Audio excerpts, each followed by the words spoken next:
Hello guys, welcome to my channel kitchen insight.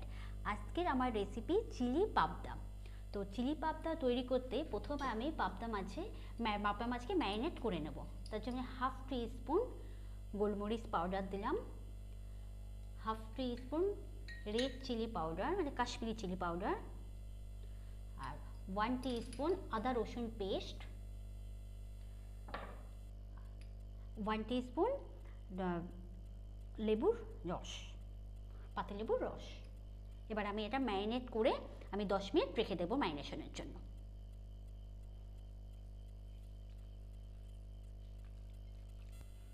হ্যাঁ, আমার marinate হয়ে গিয়েছে, তো এটা আমি 10 মিনিট রেখে দেব। তো এটা একটা ইউনিক রেসিপি, যে চলো দেখা যাক কীভাবে তৈরি করি।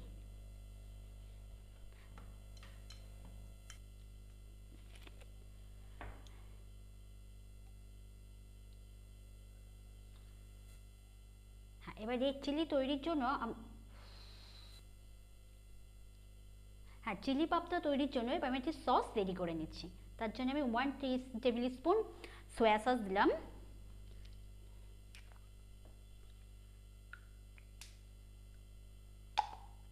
2 tablespoon chilli sauce,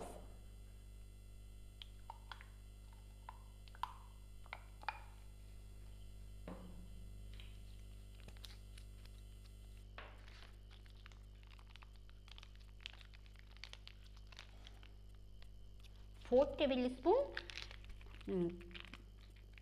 tomato sauce,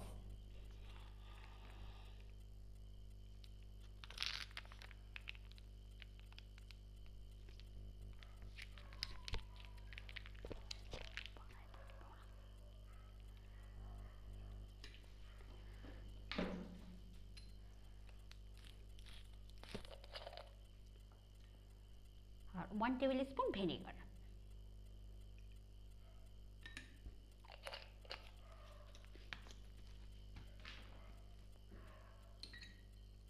আর half teaspoon Kashmiri chilli powder. এবার আমি সসটা মিক্সড করে নিই। হ্যাঁ, আমার ম্যারিনেশন হয়ে গিয়েছে। এবার আমি এর মধ্যে 2 টেবিল স্পুন কর্নফ্লাওয়ার দিলাম, 4 টেবিল স্পুন ময়দা অ্যাড করলাম, আর লবণ স্বাদ মতো,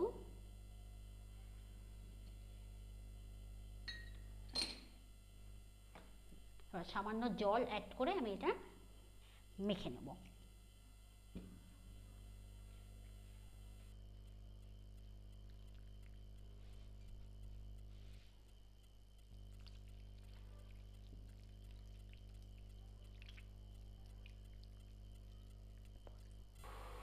মাছগুলো আমার মাখানো হয়ে গিয়েছে। এবার আমি প্যানে রিফাইন অয়েল গরম করে নিয়েছি।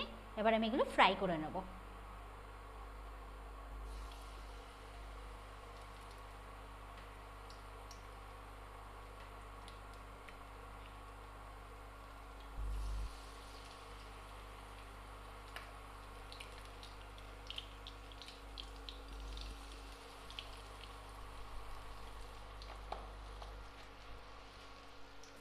হ্যাঁ, পাবদা আমার ফ্রাই হয়ে গিয়েছে। এবার আমি ওই একই তেলটা আমি একটু কমিয়ে নিয়েছি, কমিয়ে নিয়ে ওই একই তেলে আমি 1 টিস্পুন আদা রসুন গ্রেট করা আমি এখানে দিয়ে দিলাম।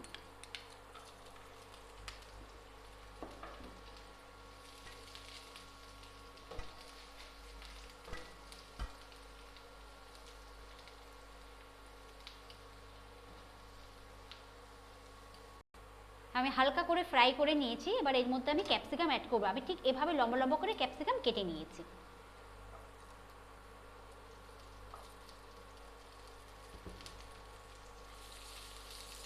ক্যাপসিকামটা আমি একটু হালকা করে ফ্রাই করে নিই।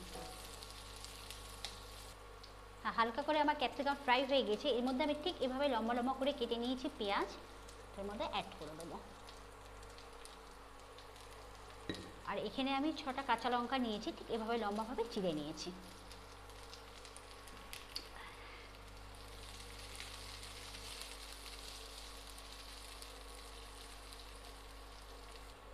আমার ফ্রাই হয়ে গিয়েছে। এবার এর মধ্যে আমি সস অ্যাড করে দেবো।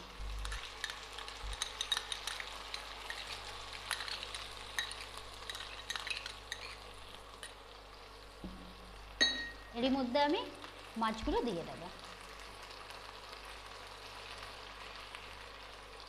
মাছ দিয়ে আমি কিছুক্ষণ কষিয়ে নেব।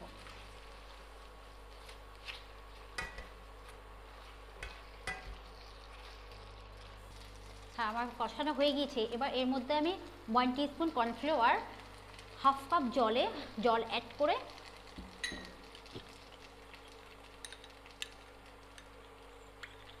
ভালো করে আমি মিক্স করে নিয়েছি। মিক্স করে এর মধ্যে আমি অ্যাড করে দিলাম।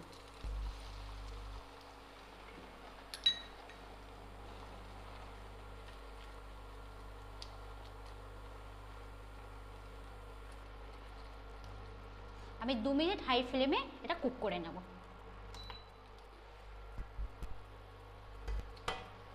আর এর মধ্যে আমি স্বাদ মতো নুন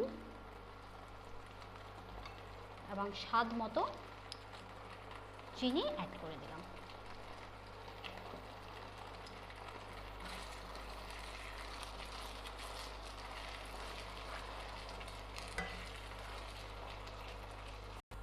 চিলি ফিশ আমার রেডি হয়ে গিয়েছে। তো এই রেসিপিটি আপনারা ফ্রাইড রাইসের সঙ্গে সার্ভ করতে পারবেন। হ্যাঁ, তোমাদের যদি এই রেসিপিটি ভালো লেগে থাকে তাহলে অবশ্যই বাড়িতে ট্রাই করবে এবং আমাকে কমেন্ট করে জানাবে। তো অবশ্যই তোমার লাইক, শেয়ার অ্যান্ড সাবস্ক্রাইব করে দিও। Thank you.